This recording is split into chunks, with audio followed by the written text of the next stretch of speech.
দুই নাম্বার, আউ ইলমিন ইউনতাফাউ বিহি, এমন ইলম যে ইলমের মাধ্যমে উপকৃত হওয়া যায়। বলেন তো নবীর চাচাদের কয় অবস্থা?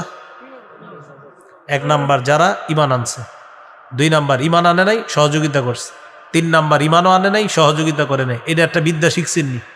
আরে বলেন শিখছেন কিনা? আমি মারা যাওয়ার পর আপনারা আরো যাদেরকে বলবেন সওয়াবটা আমিও পাবো। সূরা লাহাবের মধ্যে কয় আয়াত? এই যে একটা বিদ্যা শিখলেন, আরেকজনকে যখন বলবেন সওয়াবটা আমিও পাবো।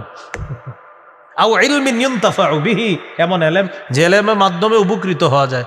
শাইখুল হাদিস আল্লামা আজিজুল হক রহমতুল্লাহি আলাই কি পরিমাণ ছাত্র দুনিয়াতে নেই, তার শুধু শাইখুল হাদিস ছাত্র আছে অসংখ্য অগণিত ছাত্র, শুধু শাইখুল হাদিস। আর শাইখুল হাদিস ছাড়া মুফতি মুহাদ্দিস মুফাসসির তো আরো রয়ে গেছে, শুধু শাইখুল হাদিস অসংখ্য অগণিত শাইখুল হাদিস আল্লামা আজিজুল হক রহমতুল্লাহ আলাইহির ছাত্র। আও ইলমিন ইউনতাফাউ বিহি, এমন ইলম যে ইলমের মাধ্যমে উপকৃত হওয়া যায়, এলো দুই নাম্বার।